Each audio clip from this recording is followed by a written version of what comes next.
ఇటీవల కాలంలో ఇలాంటి సిటీ ఎక్కడా వచ్చే అవకాశం లేదు. మొన్న కూడా నీతి ఆయోగ్ మాట్లాడుతూ, గవర్నమెంట్ ఆఫ్ ఇండియా బడ్జెట్లో కూడా మాట్లాడుతూ అమరావతి లాంటి సిటీస్ అవసరం అని చెప్పి కూడా మాట్లాడే పరిస్థితికి వచ్చారు. కాబట్టి ఇది one of the best city కింద వస్తుంది.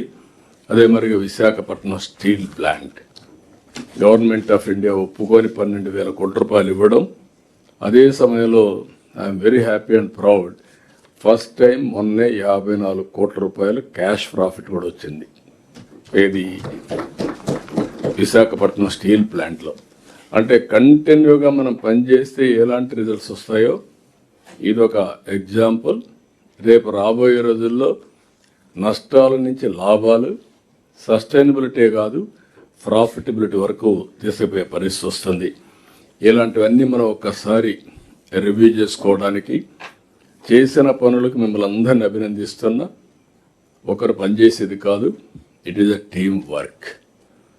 మొత్తం మంత్రుల దగ్గర నుంచి లాస్ట్ మైల్లో పనిచేసే ప్రతి ఒక్కరిని మనస్ఫూర్తిగా అభినందిస్తూ, ఈ టీమ్ స్పిరిట్ ఇంకా ఎఫెక్టివ్గా వెళ్ళాలి.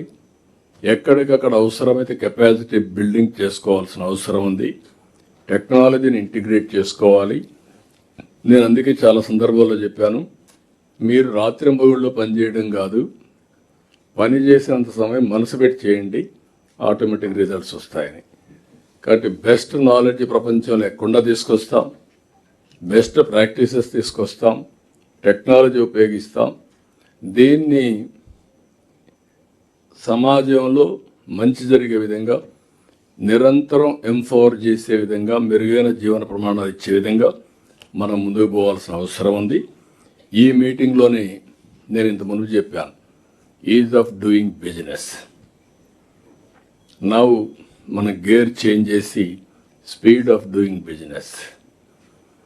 రెండోది గవర్నెన్స్లో కూడా speed of delivering governance.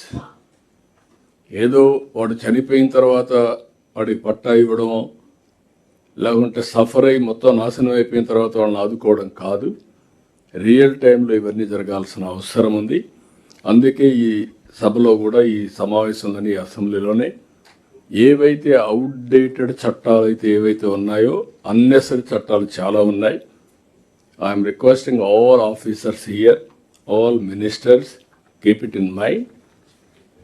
Government of India కూడా ఒక కమిటీ వేసి ఎక్కడికక్కడ రిఫార్మ్స్ తీసుకొస్తున్నారు, అన్నెసరీ అన్నీ తీసేస్తున్నారు. వాళ్ళు కూడా speed is of doing business కింద ముందుకు పోతున్నారు. మనం కూడా దాన్ని ఆలోచించుకొని మనం ఒక మోడల్గా ఉండాలి. ఏవైతే అనవసరం ఉన్నాయో మేము మీ దృష్టి తీసుకొస్తాం, అన్ని చట్టాలని ఒకసారి రివ్యూ చేసుకుంటాం, నిబంధనలు రివ్యూ చేసుకుంటాం, ఎక్కడెక్కడ అనవసరంగా ఉన్నాయో అవన్నీ క్లియర్ చేసి ఈజ్ ఆఫ్ డూయింగ్ బిజినెస్ నుంచి స్పీడ్ ఆఫ్ డూయింగ్ బిజినెస్ వరకు ఏం చేయాలో చేద్దామని చెప్పి తెలియజేసుకుంటూ, ప్రతి ఒక్కరూ టెక్నాలజీని అడాప్ట్ చేసుకోవాలి. అదే సమయంలో గవర్నమెంట్ ఆఫ్ ఇండియా కూడా ఇప్పుడు కొత్తగా కొన్ని నిబంధనలు తీసుకొస్తున్నారు. ఏది సావరెన్ ఏఐ ఇవన్నీ కూడా వస్తున్నాయి. దానికి కూడా మనం ముందుకు వస్తున్నాం. అది కూడా నేను డిస్కస్ చేస్తాను. ఫైనల్గా ప్రతి ఒక్కరూ కూడా మీరు ఆలోచించాల్సింది, మేము ఇట్లనే చేస్తామని కాకుండా ఏం చేస్తే ఫలితాలు వస్తాయి, ఏం చేస్తే మనకు సమాజానికి హితంగా ఉంటుందో ఇవన్నీ మీరు ఆలోచించాల్సిందిగా మరొక్కసారి మిమ్మల్ని అందరినీ కోరుకుంటూ, ఈ మీటింగ్లు కూడా ఎందుకంటే ఇంత క్లియర్గా, నిన్నే 8వ తారీఖు జిఎస్టిపి రిపోర్ట్ వచ్చింది.